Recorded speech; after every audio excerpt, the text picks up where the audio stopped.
Bonjour et bienvenue dans ce 10e épisode de notre série de webinaires consacrés au futur des opérations. L'objectif de cette série est de partager notre vision des défis pour les opérations sur les prochaines années et des solutions qu'on voit pour s'y préparer. Donc aujourd'hui, nous allons nous focaliser sur les opérations logistiques qui font face à des pénuries de main-d'œuvre et de foncier qui sont amenées à s'accroître dans les prochaines années. Et nous allons développer les différents leviers que nous identifions pour faire face à cette situation. Voilà, donc dans un premier temps, on va introduire les participants. Voilà, donc je vais commencer le tour de table. Mathieu Denodrez, je suis directeur associé chez Argan & Co, spécialisé en supply chain. J'interviens à la fois sur des projets de stratégie supply chain, par exemple des schémas directeurs, et également sur des projets de transformation, de mise en œuvre de nouveaux sites logistiques, de nouveaux processus, de nouveaux outils. Voilà. Antoine ? Bonjour à toutes et à tous, je m'appelle Antoine Blatt, je suis associate partner chez Argan & Co. J'ai plus de 15 ans d'expérience sur des projets de transformation de la supply chain et de la logistique, dans le conseil et dans l'opérationnel. Bonjour, donc Pierre Veillère, je suis principal chez Argan & Co. J'ai un peu plus de 10 ans d'expérience maintenant dans le conseil en logistique et je travaille plus particulièrement sur les sujets d'automatisation dans les entrepôts. Voilà, et nous avons proposé à Benjamin de la société Deré de se joindre à nous pour ce webinaire pour apporter un éclairage complémentaire à celui que l'on va apporter sur les questions que l'on va aborder aujourd'hui. Bonjour à tous, je m'appelle Benjamin Poirier, je suis directeur de pôle chez Deré Logistique depuis 15 ans.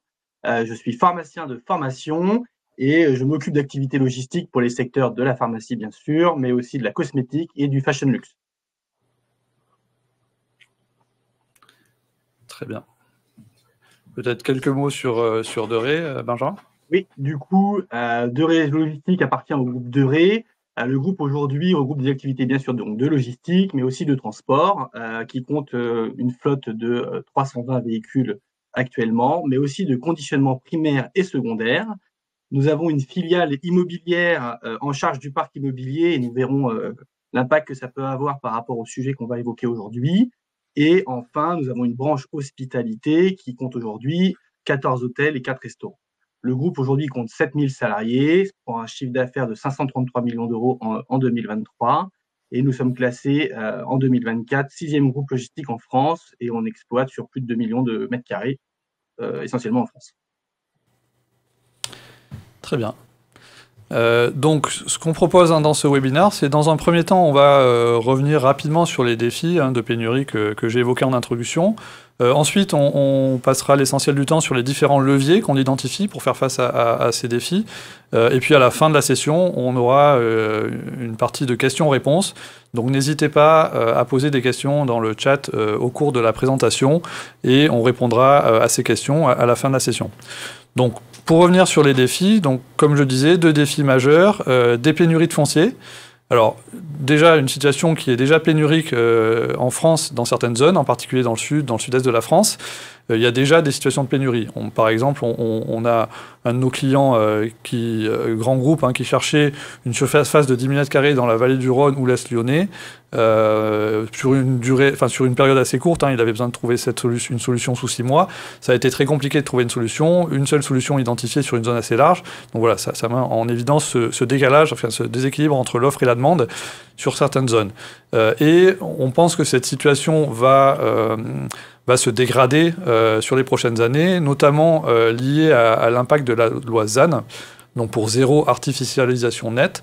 Donc c'est une loi qui va du coup impacter les projets de neuf, sachant que c'est aujourd'hui, dans les dernières années, le neuf représente un tiers des demandes placées.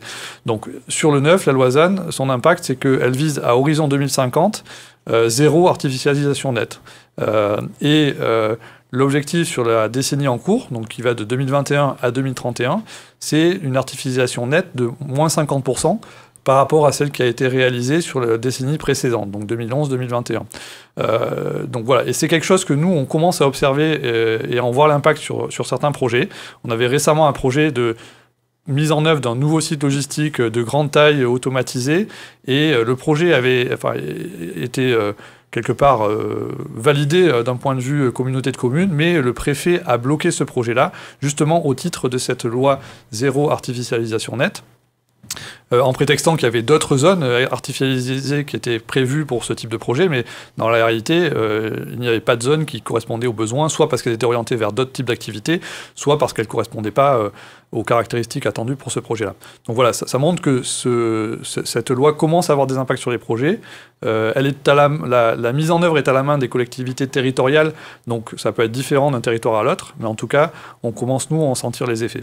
Voilà. Ensuite, il y a un autre facteur qui aussi aggrave la situation, c'est de plus en plus d'acteurs qui par stratégie RSE, décident de se rentrer de plus en plus sur des projets de réhabilitation, donc ce qui renforce un peu la tension sur les sites existants. Voilà, donc pour le premier volet sur la pénurie de foncier.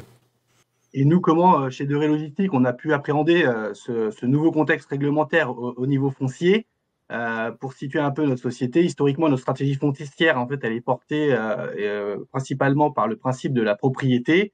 Et en fait, dans le principe de la propriété s'inscrit une forme de responsabilité durable, et durable au premier sens du terme, fait pour durer et pour transmettre, mais aussi durable au sens environnemental, bien entendu.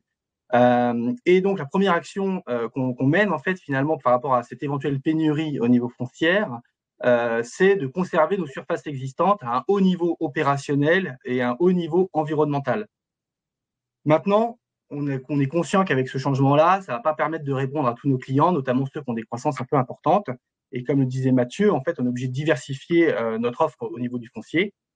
Et donc, on va aller jusqu'à exploiter des bâtiments existants sur lesquels on va accepter les aléas opérationnels et environnementaux, parce que du coup, les bâtiments existent et on n'est pas forcément à la qualité attendue, notamment aujourd'hui avec tous les attentes, notamment réglementaires et au niveau RSE. Et enfin, il y a le dernier axe sur lequel on travaille, qui est bien sûr la déconstruction d'un bâtiment vétuste, d'une friche, sur lequel on va venir rebâtir de nouveaux bâtiments à haute qualité environnementale. Et cette fois-ci, ça rejoint complètement le défi, parce que ça va avoir un très fort impact au niveau du coût du mètre carré, parce que ce coût du mètre carré va venir inclure à la fois le coût de la déconstruction et le coût de la reconstruction. Et ça peut même aller avoir un enjeu vis-à-vis de nos partenaires, à nos clients, avec lesquels on va devoir avoir des vraies discussions sur la durée de nos engagements contractuels, parce que forcément, quand on a des coûts qui augmentent, la durée du partenariat peut être aussi impactée. Merci Benjamin. Voilà, deuxième défi, la pénurie de main-d'œuvre. Donc, c'est un phénomène qui n'est pas nouveau, mais qui a tendance à s'accentuer, qui est quelque part lié au fait que les activités logistiques sont plutôt concentrées sur certaines zones, et donc avec des acteurs qui sont en concurrence sur des bassins d'emploi limités, et qui constatent avec en plus des saisonnalités fortes, qui peuvent... par exemple Black Friday, qui peuvent demander des ressources très importantes sur des périodes de temps limitées. Et tout ça fait que c'est assez... que beaucoup d'acteurs ont des difficultés à trouver des ressources qui sont à la fois qualifiées pour les activités logistiques et qui ont envie de s'investir sur ces métiers-là. Donc finalement, ces deux défis amènent un certain nombre d'impacts. Et effectivement, l'augmentation du prix du foncier, liée à l'effet de pénurie et du déséquilibre entre l'offre et la demande qui s'accentue, et le besoin, du coup, d'utiliser au mieux le volume utile des bâtiments, on va y revenir ensuite. Pour adresser la pénurie de main-d'œuvre, il y a des impacts autour de la maîtrise de la productivité, pour quelque part mettre sous contrôle et réduire son besoin de main-d'œuvre, et également un axe important sur l'attractivité des postes pour être parmi les plus attractifs, parmi les différents logisticiens ou acteurs logistiques sur une zone donnée. Et puis enfin, dernier point important, c'est la capacité à quelque part à accepter des schémas organisationnels qui sont peut-être sur le papier moins optimaux, mais qui permettent plus de flexibilité et d'évolutivité pour justement pouvoir s'adapter en fonction de l'évolution de ces situations pénuriques. Donc pour réduire la dépendance que les entreprises vont avoir à ces deux pénuries, il va falloir changer les modes de fonctionnement.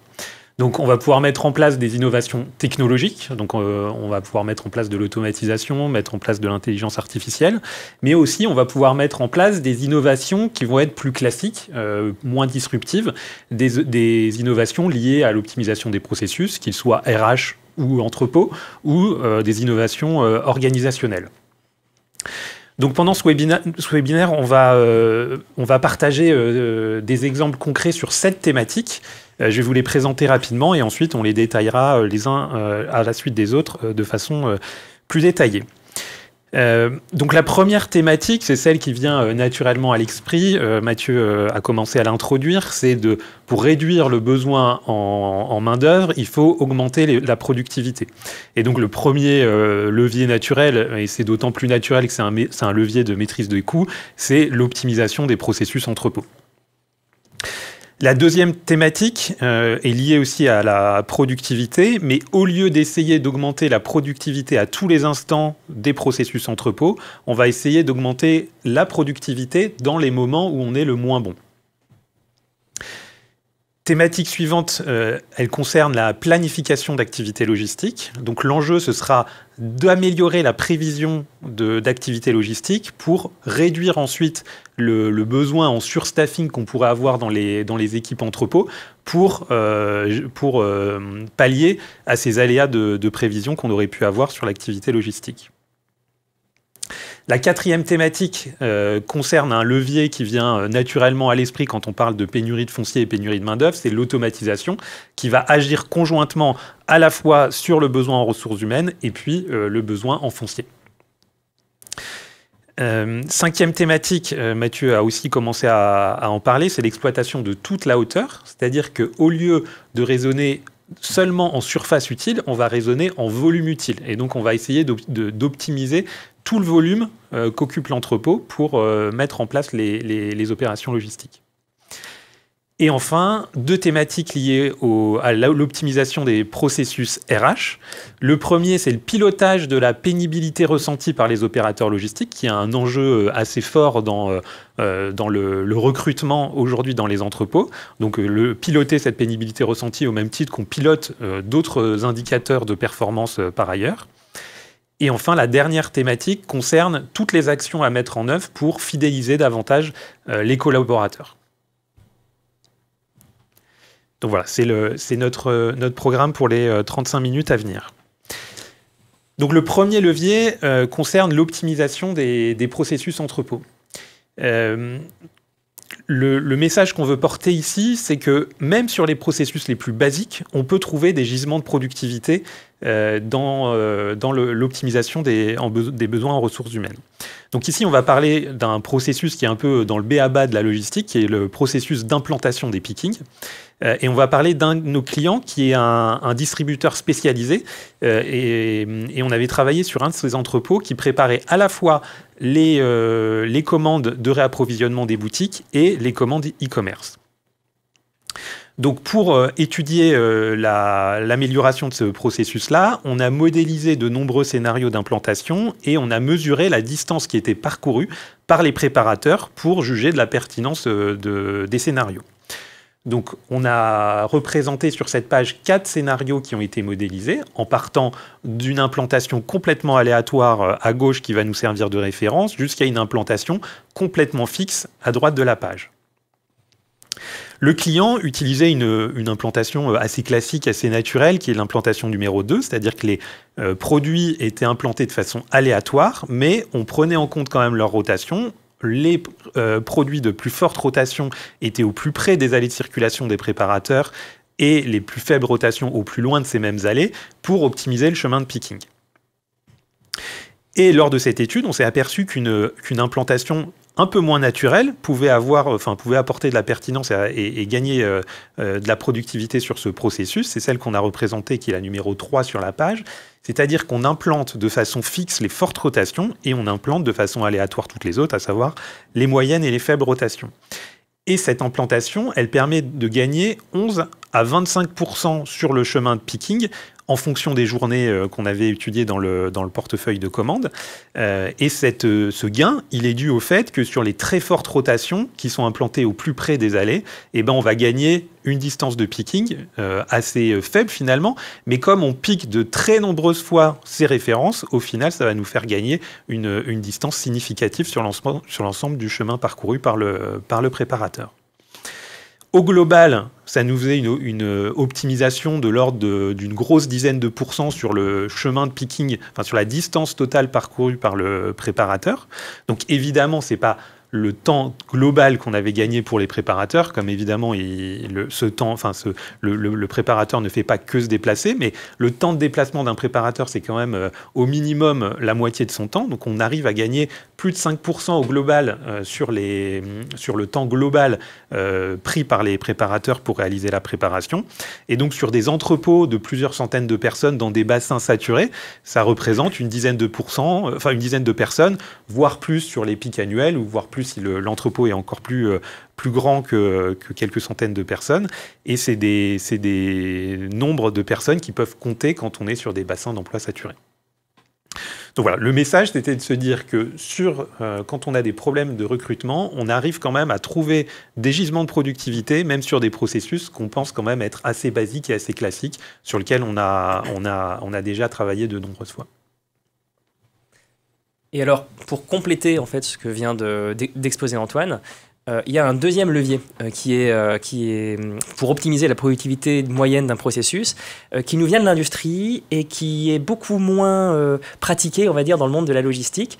C'est l'idée, comme le présentait Antoine tout à l'heure, de dire plutôt que de chercher systématiquement à améliorer la productivité, à faire toujours mieux, on peut aussi se concentrer sur les jours où on est un peu moins bon et chercher à être en fait moins bon, moins souvent. Alors, l'illustration que vous avez à l'écran est assez explicite. En fait, si on regarde le processus de gauche, donc on a une productivité à peu près de 17 lignes à l'heure, on va dire, si c'est de la préparation. Et en fait, on voit qu'avec la démarche de stabilisation des processus, on va donc travailler sur les jours où on a été en sous-performance. Donc c'est ce qu'on voit ici. Et ça permet deux choses, en fait. Ça permet déjà, en fait, mécaniquement, d'augmenter la productivité moyenne, qui du coup passe à 22 ici dans l'exemple qui est donné.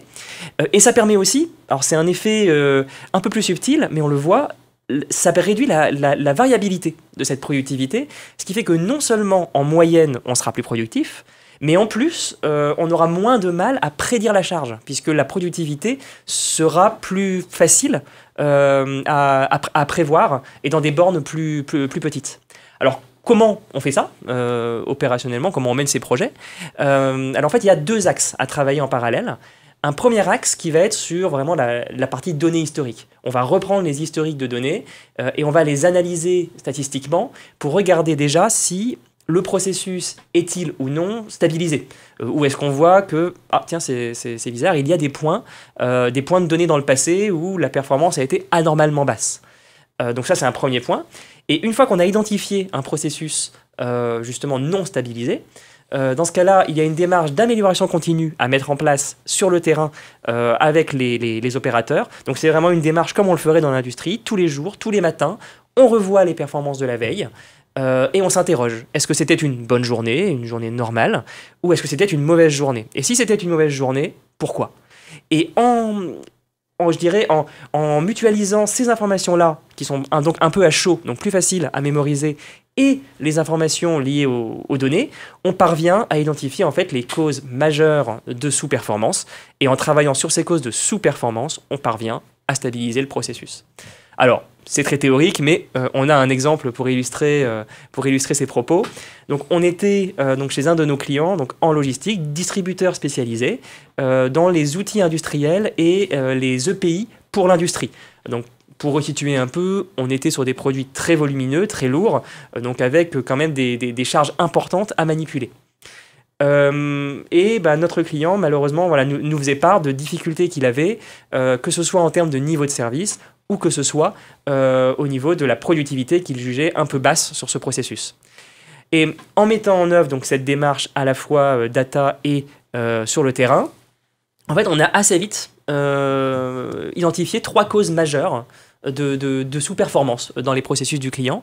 La première cause, en fait, c'était que il y avait un processus de gestion des manquants en picking qui était assez compliqué et assez chronophage pour les opérateurs. C'est-à-dire que quand il y avait un manquant, la commande restait ouverte, il fallait donc la mettre quelque part sur le côté du chemin de picking en mémorisant où elle était, Et puis il fallait que quand le picking avait été réapprovisionné, que le réapprovisionneur précise que le réappro avait été fait, et par conséquent, le piqueur pouvait reprendre sa préparation en se souvenant d'où était la palette et reprendre son chemin de picking là où il en était. Donc c'était un processus très chronophage, pas très efficient, et en revoyant déjà ce processus, on a réussi à limiter des sous-performances sur certains jours.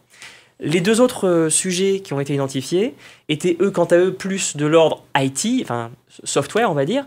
Le premier sujet était qu'en fait l'ERP ne redescendait pas toutes les commandes suffisamment vite dans le WMS, ce qui avait pour effet que le WMS parfois n'avait pas la visibilité sur la charge à venir, alors la surcharge ou la sous-charge.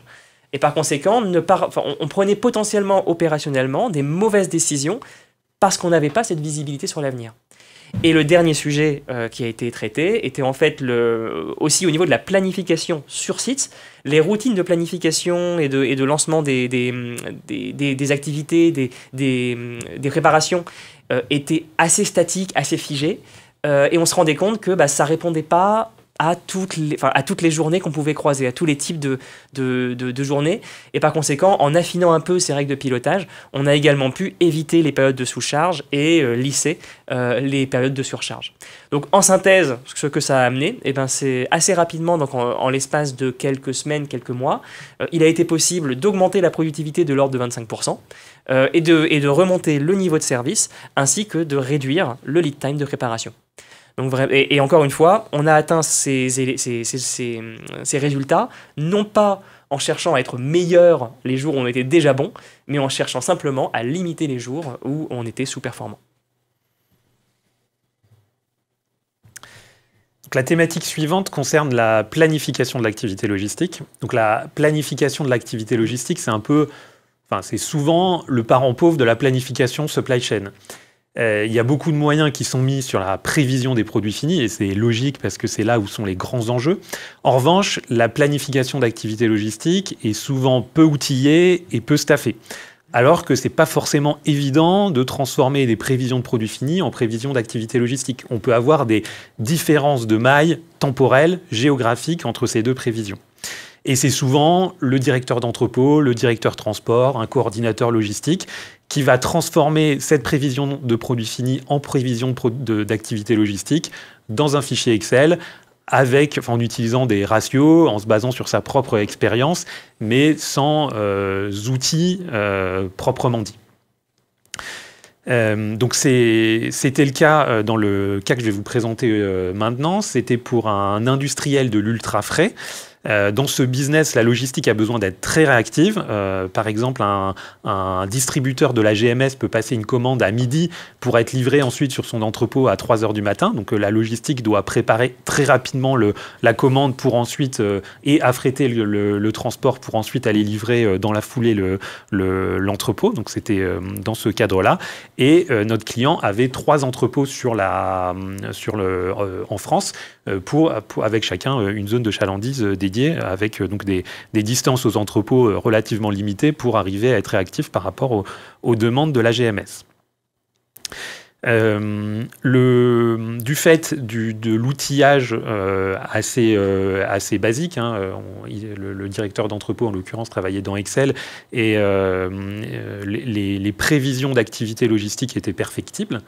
Et pour faire face à ces aléas de prévision, le client avait pris 2 décisions. La première, c'était de surstaffer ses équipes logistiques pour faire face à ces aléas de prévision, dans le but d'assurer vraiment ces opérations logistiques et d'assurer un bon niveau de service vis-à-vis de ses clients et éviter notamment des pénalités potentielles facturées par la GMS. Et la deuxième décision qu'il avait prise, c'est qu'il avait signé un accord de variabilisation du temps de travail avec les instances représentatives du personnel pour adapter l'activité en fonction des jours et moduler le temps de travail de ses collaborateurs en fonction de la charge du jour qu'ils découvraient généralement le matin même. Et donc, à chaque milieu de journée, il disait à ses collaborateurs quelle serait l'heure de fin d'activité pour chacun d'entre eux entre le début d'après-midi et la fin d'après-midi. Donc le projet qu'on a mené avec ce client consistait à mettre en place un modèle machine learning de prévision d'activité au colis, à la journée et par client. pour donc arriver à mieux prévoir cette activité logistique et puis pour arriver à traiter la différence de maille dont je parlais tout à l'heure. Les prévisions produits finis, elles étaient faites à la semaine. La prévision d'activité logistique devait être faite à la journée pour traiter, enfin pour en tout cas adresser la problématique de réactivité.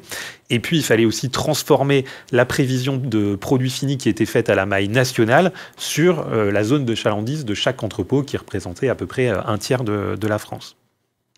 Donc, on a mis ce premier modèle machine learning pour avoir la prévision de colis préparés à la maille client journée entrepôt. Et ensuite, on a rajouté un modèle un peu plus classique, statistique, qui transformait cette prévision d'activité au colis en charge de travail sur l'entrepôt, car il y avait des différences de productivité en fonction des clients, car il y avait des contraintes logistiques différentes par client. Par exemple, le type et la façon de mettre des intercalaires entre chaque produit étaient différentes entre les clients. La hauteur maximum de la palette préparée était aussi différente en fonction de chaque client. Donc, on avait des productivités différentes. Donc la mise en place de ce projet a eu plusieurs bénéfices. Le premier, évidemment, sur l'indicateur sur lequel on travaillait, c'était la fiabilité de la prévision d'activité logistique, qui a augmenté de 13 points par rapport au processus d'avant. Cette amélioration a permis d'optimiser les équipes de 6 ETP sur les entrepôts, car ça permettait de réduire le surstaffing qu'on mettait en place pour couvrir les aléas de prév, comme on réduisait ces aléas de prévision. Le projet a permis aussi d'améliorer le climat social dans l'entrepôt parce qu'on arrivait à donner plus de visibilité aux collaborateurs et donc ils pouvaient mieux s'organiser dans leur vie personnelle et donc ça permettait d'avoir une meilleure relation avec les collaborateurs au quotidien. Et enfin, ça a réduit la charge de travail de moitié pour le directeur d'entrepôt, enfin pour les directeurs d'entrepôt, sur ce processus d'activité logistique et de définition de la charge de travail et de l'optimisation l'optimisation du recours à l'intérim dans la foulée. Et c'était un projet relativement court, entre le POC, le pilote sur le premier entrepôt et l'industrialisation sur les 2 entrepôts que le client opérait en propre. On a mis moins de 5 mois pour réaliser tout ce travail-là. Donc le travail sur les prévisions d'activité logistique permet aussi, dans des bassins d'emploi tendus, d'arriver à optimiser son recours à la main-d'œuvre. La thématique suivante concerne l'automatisation. Donc, comme je disais en introduction, c'est vraiment un levier qui vient naturellement en tête quand on parle optimisation de foncier et optimisation de main-d'œuvre. Donc l'exemple dont je voulais vous parler, c'était concerné un de nos clients dans le secteur de la santé. Donc son business était très dynamique. Il avait fait face à des croissances de l'ordre de 15% par an durant les années précédant le projet et il s'attendait à avoir un business aussi dynamique dans les années à venir. Et donc il commençait à se trouver à l'étroit dans son entrepôt historique et il nous avait demandé de l'aider à réfléchir à sa stratégie logistique et notamment à la conception de son entrepôt cible. Donc, comme l'entrepôt historique, donc, qui était basé en province sur un bassin d'emploi saturé, était à l'étroit, on a prospecté sur les opportunités immobilières dans le même bassin d'emploi, car il ne voulait pas avoir d'impact social pour ses collaborateurs et il voulait garder ses collaborateurs avec qui il avait développé des compétences propres à son secteur d'activité. Et quand on a fait cette prospection immobilière, on s'est rendu compte qu'il y avait peu d'entrepôts qui correspondaient à ces besoins dans une proximité de son entrepôt historique, mais même en élargissant la recherche à des distances beaucoup plus longues où il n'était pas sûr de conserver une part importante de ses collaborateurs actuels, on ne trouvait même pas non plus. Et donc, on s'est intéressé à une autre solution. Il y avait une petite réserve foncière sur une parcelle attenante à celle de son entrepôt historique. Et il a réussi à déposer un permis de construire sur cette parcelle attenante pour réaliser un agrandissement limité de cet entrepôt, mais qui présentait une augmentation de l'ordre de 30% de la surface. Et cet agrandissement lié à l'automatisation des processus permettait de se projeter dans les années à venir dans cet entrepôt avec l'agrandissement, grâce au fait que l'automatisation réduisait la surface nécessaire par rapport à un processus manuel. Et comme on était dans un bassin d'emploi aussi qui était saturé, il avait déjà du mal, ce client avait déjà du mal à recruter de nouveaux collaborateurs, ça permettait aussi de se projeter dans des volumétries plus importantes à ISO effectif et sans mettre un effort conséquent à recruter davantage de personnes. Comme on était sur un business très dynamique, on a mis en place une technologie agile, donc une solution exotech, qui permettait de ne pas forcément investir tous les CAPEX dès le début du projet, mais de lisser ces investissements sur toute la durée du projet et d'investir au bon moment par rapport aux besoins business, les CAPEX supplémentaires qui seraient nécessaires dans les années à venir.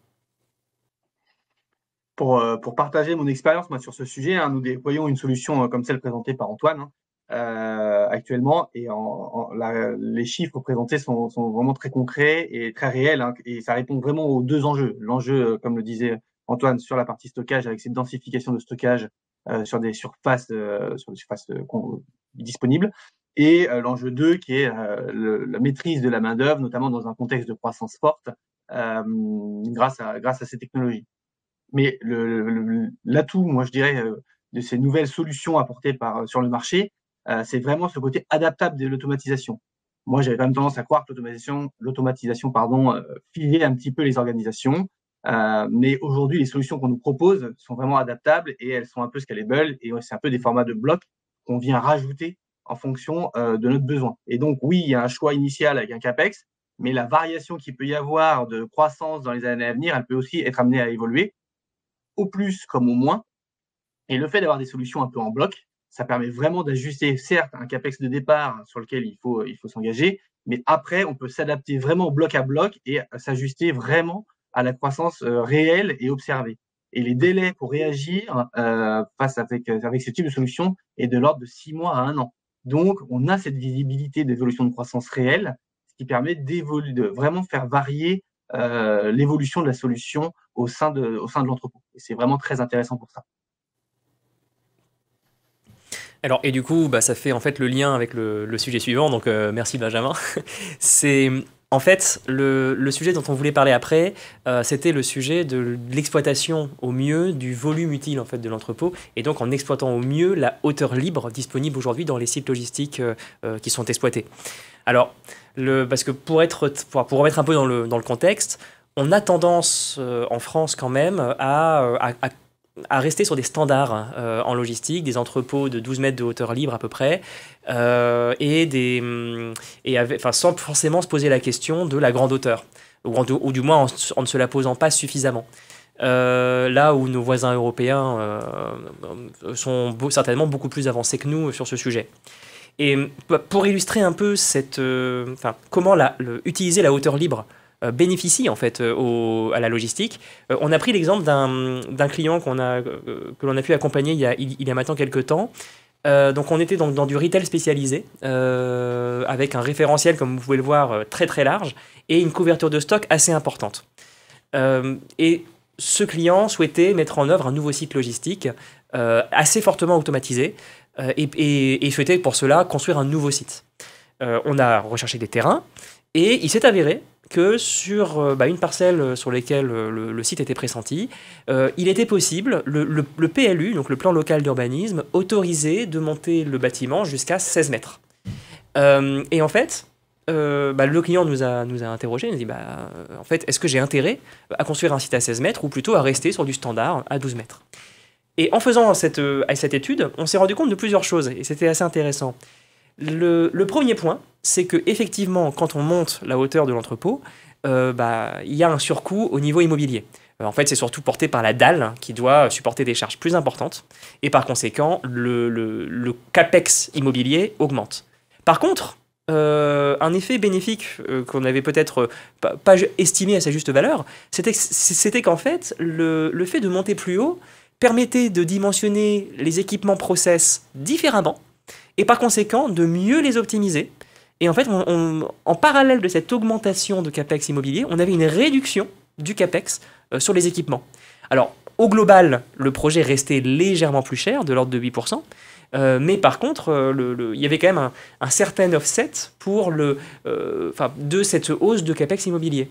Mais alors le point le plus intéressant, c'est le point qu'on voit à gauche dans la deuxième colonne sur la capacité de stockage, c'est que, alors, dans tous les cas, le client était assez clair sur le fait qu'il ne pourrait pas stocker l'intégralité de sa réserve sur son site, et qu'il y aurait toujours dans le futur des sites de réserve externes avec lesquels il serait forcé de faire des navettes régulières. Mais en augmentant la hauteur de l'entrepôt, ce que l'on observait, c'est que la surface process prenait moins de place, donc on avait plus de surface disponible pour le stockage, mais en plus de ça, la surface disponible pour le stockage montait plus haut. Donc en fait, ce qu'on voit, c'est qu'en augmentant la hauteur libre de seulement 30%, on arrivait à stocker à peu près 50% de plus de palettes sur le site. L'impact donc pour le client était immédiat, puisque ça permettait de faire moins de navettes et moins d'échanges avec les sites de réserve extérieurs. Et en fait, il y avait un ROI de l'ordre de 2 ans à monter à 16 mètres par rapport à un site à 12 mètres. Donc on est vraiment dans l'illustration ici que exploiter la hauteur au maximum de ce que les PLU permettent dans les sites logistiques amène potentiellement même des gains en fait, sur les opérations. La prochaine thématique concerne la pénibilité. Elle répond à l'enjeu 2 sur la pénurie de main-d'œuvre. L'idée étant que pour y répondre, si on fait attention à cette pénibilité, on va faire attention à nos salariés et donc on aura moins recours à de la ressource externe pour passer les volumes d'activité. Et donc, on a décidé de piloter la pénibilité au même titre que la performance. Et donc, parce que moi, historiquement, j'avais quand même tendance à réduire la pénibilité au poids manipulé, à la répétitivité des gestes. Et le constat de ces deux items, de ces deux critères de pénibilité, c'était que les actions que je pouvais mener auprès de mes salariés étaient assez faibles, et en tout cas, eux ne sentaient pas que moi, en employeur, je travaillais spécifiquement sur cette thématique pour réduire la pénibilité et les aider sur ce sujet-là.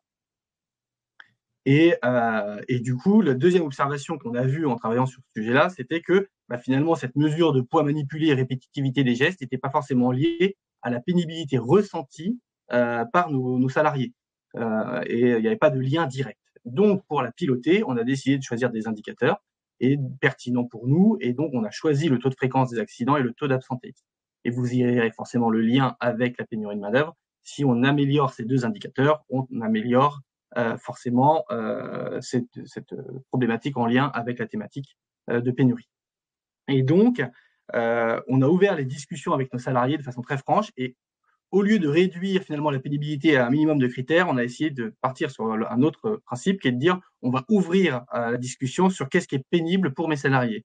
Et donc on appelait ça la pénibilité ressentie, comment eux peuvent exprimer ce qui est pénible pour eux. Et donc finalement, un ensemble de critères est venu apparaître, comme des horaires décalés, comme la variabilité des plannings.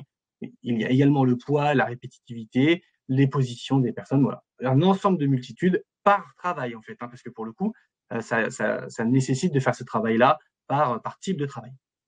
Et donc, on s'est rendu compte finalement que la pénibilité n'était pas forcément monofactorielle au poids et à la répétitivité, mais elle était multifactorielle. Et c'est bien la somme de ces critères qui rend plus ou moins pénible un métier. Et donc, le fait qu'il soit multifactoriel, moi, en tant qu'entreprise, en tant qu'employeur, je me suis aperçu que finalement, il y avait un certain nombre de ces critères sur lesquels j'avais une vraie action directe.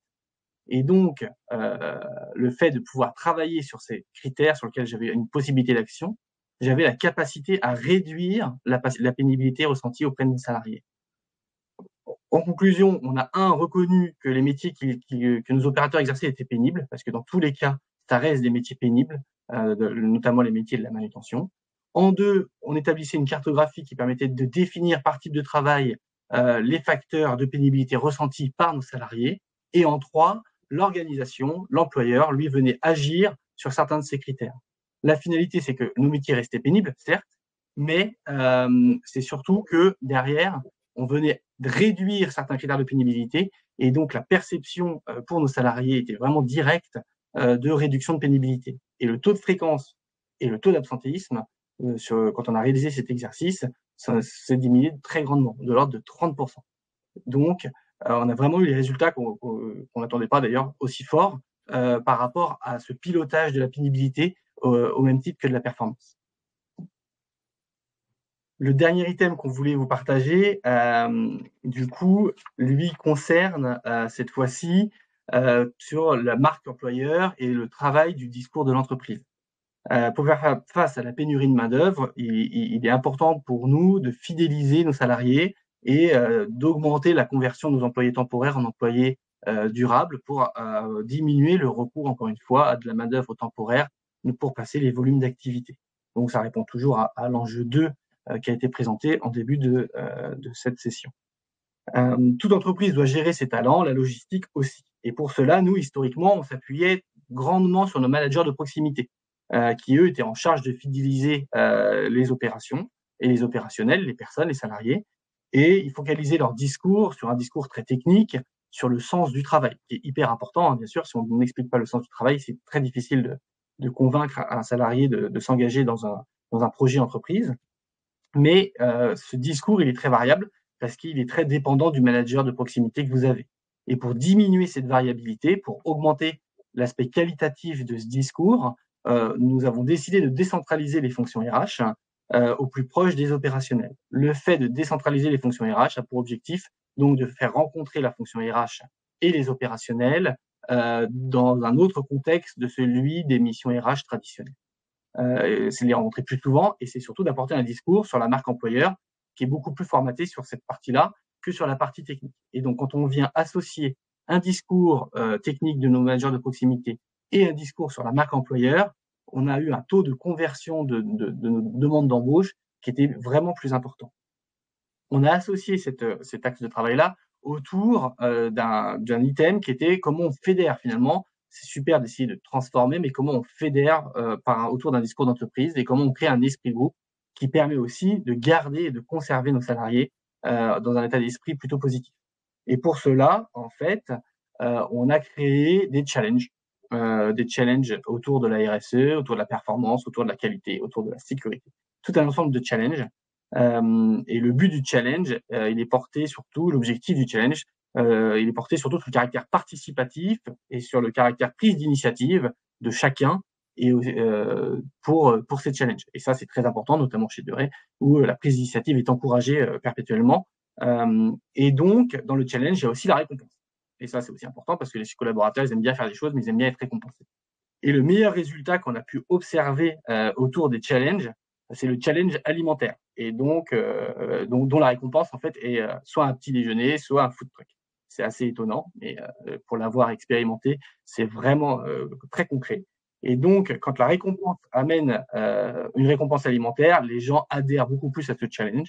Et il y a eu un deuxième effet au regard de ces challenges, au-delà du fait de donner de la nourriture en termes de récompense, ça a apporté des vrais moments de convivialité très forts. Et du coup, la marque entreprise, la marque employeur, lors de ces moments de convivialité, c'est vraiment ancré auprès de nos salariés. Et donc, ça marche pas au premier challenge. Il faut vraiment créer un ensemble de challenges qui permet à chaque salarié, finalement, qui est un peu timide au départ, va venir s'inscrire dans cette démarche-là. Mais la réalité, c'est que ça a également favorisé la fidélisation de nos employés au regard de ces deux thématiques. Un discours RH au plus proche de l'exploitation et deux, des challenges qui viennent encourager la participation et ce format de récompense et de convivialité. Et donc, ça vient répondre complètement à l'enjeu 2 concernant la pénurie de main-d'œuvre, parce que pour le coup, on a vu également réduire notre départ de turnover par rapport à cet axe-là. Si on garde nos salariés, on a moins besoin de recours à de nouveaux salariés temporaires, moins qualitatifs au premier regard.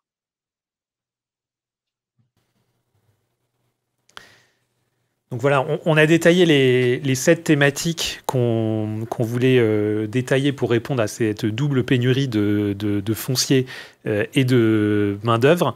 Donc on a vu que il y avait différentes typologies de leviers.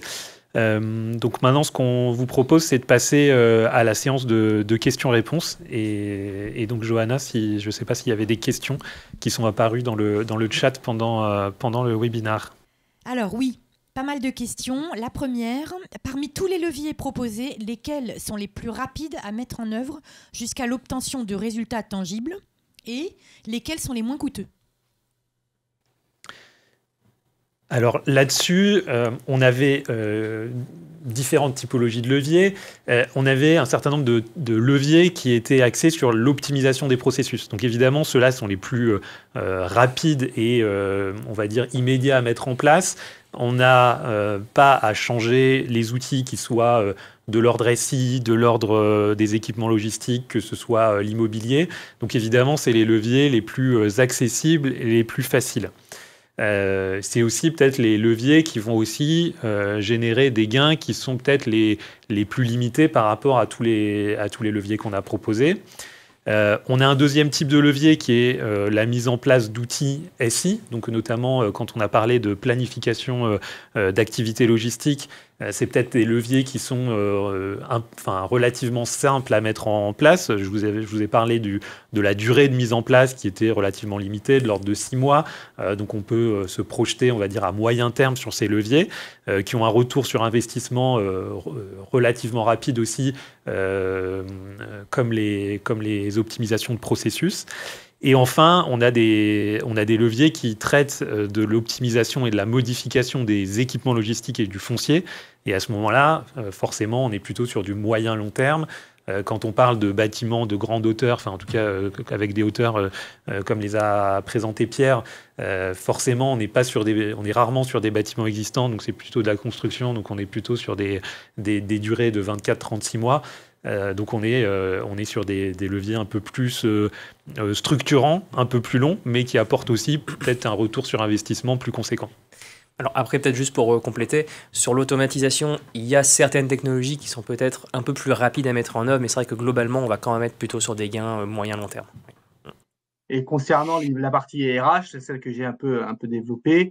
Pour le coup, on peut avoir des actions très rapides parce que bien sûr, on peut le développer à l'échelle d'une entreprise, mais on peut le développer vraiment à l'échelle d'un site ou même de secteur d'activité. Moi, ce que j'ai voulu faire à travers ces actions-là, c'est vraiment développer du management, des actions autour d'un management de proximité.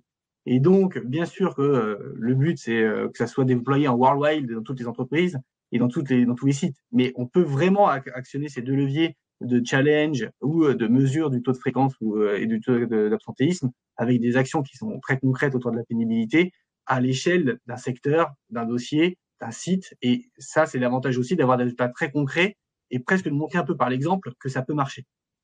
Et si ça marche pas, à la limite, il faut changer d'axe d'amélioration. Mais en tout cas, si ça marche, il faut continuer à le développer. Moi, ce que j'ai pu voir dans mon propre expérience, c'est que ça a marché. Et donc, en effet, le déploiement, toute entreprise, il est hyper important. Par contre, ça prend un peu plus de temps parce que ça fait appel à une fonction groupe ou fonction RH générale qui est un peu plus longue à mettre en œuvre. Mais globalement, on peut vraiment sectoriser ces actions-là. Alors, pouvez-vous nous détailler les modalités d'application de la loi ZAN ainsi que les rationnels de la mise en place de cette loi? Alors, sur les modalités, on a parlé des objectifs, je ne vais pas y revenir, mais les objectifs sont communs à tous les territoires. En revanche, c'est bien aux collectivités territoriales de mettre en place ces actions-là et de gérer le rythme. Et donc, c'est pour ça qu'on n'a pas une vision très claire de comment cela va se mettre en œuvre sur l'ensemble du territoire. En revanche, ce qu'on constate, c'est que, on en a parlé, les objectifs sont par décennie, et sur la décennie en cours, qui est 2021-2031, sur lequel on est censé faire moins 50%, on commence à avoir des impacts, mais on a vu assez peu d'impacts quand même ces dernières années. Donc on pense que ça va s'accélérer sur la fin de la décennie, parce qu'il y aura quelque part un retard à rattraper, et que de plus en plus de collectivités territoriales vont saisir le sujet et vont bloquer des projets ou les réorienter. Ensuite, concernant le rationnel, c'est l'origine de cette loi, c'est le constat que depuis le début des années 80, l'artificialisation a augmenté de 70% quand la population a augmenté d'un peu moins de 20%. Et donc cette artificialisation, elle pose des problèmes environnementaux. Effectivement, une surface artificialisée absorbe moins de CO2. Une surface artificialisée peut poser des problèmes d'inondation. C'est moins de surface pour l'agriculture et pour nous nourrir. Donc voilà, il y a tout un tas de raisons écologiques et sociétales qui ont conduit à cette loi-là. Quel va être le rythme de diminution de disponibilité des fonciers par rapport à la mise en place de la loi ZAN? Je pense que ça rejoint la question précédente, c'est-à-dire que c'est difficile de juger et d'évaluer le rythme. En revanche, si la loi ne change pas, ce qui est sûr, c'est que l'objectif, c'est moins 50 sur l'ensemble de la décennie en cours jusqu'à 31. Donc, voilà, comme je disais, on pense que ça va s'accélérer, mais difficile de donner des chiffres concrets là-dessus. Est-ce que vous pouvez nous décrire plus précisément comment vous avez mis en œuvre le suivi de la pénibilité et la fédération des employés chez De Rey? Qui était impliqué et sur combien de temps s'est faite cette transformation? Du coup, comme je l'ai dit un peu à la première réponse, c'est vrai qu'on l'a fait un peu par l'exemple sur des secteurs dans lesquels on avait des ressentis de nos salariés qui exprimaient très clairement de la pénibilité. Et donc, c'est des chantiers qu'on a mis plutôt sur un exercice de 3 mois un peu pour identifier, discuter avec nos salariés et établir finalement une liste de critères de pénibilité. Le but, c'est quand même que ces critères soient toujours mesurables, donc parce qu'assez vite, hein, quand on laisse la parole aux salariés, ça peut aller vite dans des critères qu'on a du mal à mesurer. Donc, c'est mesurer que ces critères soient voilà, les critères pour choisir un critère de pénibilité, c'est que le critère soit mesurable. Et en effet, dans ces listes de critères, finalement, il va y avoir des listes sur lesquelles on a peu d'actions. Encore une fois, hein, le poids d'un produit, c'est quand même difficile à changer. Mais c'est de faire apparaître des nouveaux critères sur lesquels on peut agir. Et donc, j'allais dire, il faut environ, pas pour une entreprise, encore une fois, pour un dossier, il faut plutôt voilà, 3 mois d'analyse. Et après, on commence à lancer les premières actions. Concernant les challenges, pour le coup, c'est très direct. On a nos indicateurs de taux de fréquence et taux d'absentéisme. On fait un challenge qualité, 0 défaut. On fait un challenge sécurité, 0 accident. Et dès le premier mois, on fait ça à l'échelle du mois, nous, on fait les premières récompenses. Si un secteur n'a pas d'accident, par exemple, sur un mois, on va lui faire un petit déjeuner à l'ensemble de l'équipe. Si ça concerne tout le site, on va faire un food truck. Et donc, en un mois, en fait, finalement, ça se lance. Comme je le disais, un challenge, ça prend pas. Clairement, les gens se demandent un peu pourquoi il y a une récompense. Et finalement, c'est le fait de répéter ces exercices-là et le fait de les faire adhérer. Le côté participatif ne vient pas au premier challenge, il va venir petit à petit avec cet exercice-là. Donc, j'allais dire qu'il faut aussi également 2-3 mois, non pas pour le lancer, mais pour qu'il y ait plusieurs challenges qui soient lancés pour avoir les premiers résultats. Alors, pour un site existant, quels sont les leviers d'exploitation de la hauteur? Alors en effet, ouais, c'est une bonne question. C'est vrai qu'on a plutôt insisté au cours de notre présentation sur je dirais, la construction de nouveaux sites, mais on peut tout à fait exploiter la hauteur sur des sites qui sont déjà en activité, bien sûr. Alors souvent, ce qui se passe, alors ce qu'on voit souvent, hein, c'est qu'on a du picking au sol, souvent dans des étagères, avec au-dessus une hauteur qui n'est pas exploitée. Alors, sur un site existant, la première question qu'il faut se poser, parce que c'est vrai qu'on a moins de marge de manœuvre que sur un site à construire, c'est est-ce qu'on veut utiliser le volume pour du stockage ou est-ce qu'on veut l'utiliser pour du process? Et si on est pour du stockage, alors il existe des implantations où justement on va réussir à mettre des racks au-dessus même d'une zone d'étagère. En fait, on inclut le chemin de picking étagère dans les racks, ce qui permet de pouvoir stocker du stock au-dessus du picking. Alors, il y a quand même une question à gérer, notamment sur la cohabitation entre le flux chariot et le flux piéton. Hein, donc, c'est pas anodin hein, comme changement, mais c'est quelque chose qui peut se faire. Et si on est plutôt pour augmenter la surface de process, dans ce cas-là, souvent ce qu'on voit, c'est qu'il est possible de mettre des niveaux de mezzanine. Hein, on peut en mettre même plusieurs. Alors, il faut juste y réfléchir dès le début.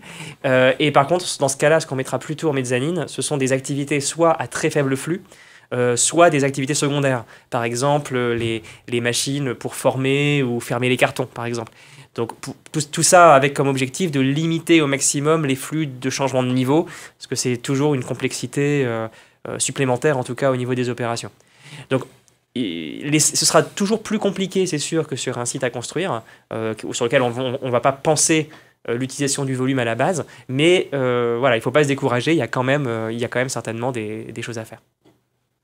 Et puis juste pour compléter, il y a aussi des équipements qui permettent d'utiliser la hauteur. Donc on peut mettre en place des armoires rotatives, des séquenceurs d'expédition, ou si on est vraiment sur une utilisation uniquement de la surface, où on peut vraiment utiliser tout le volume en allant chercher tout le volume disponible jusqu'à la ferme de l'entrepôt. Comment mettre en œuvre des chantiers de transformation sur site sans perturber l'activité opérationnelle ? Ah bah du coup c'est une bonne transition avec ce que disait Antoine.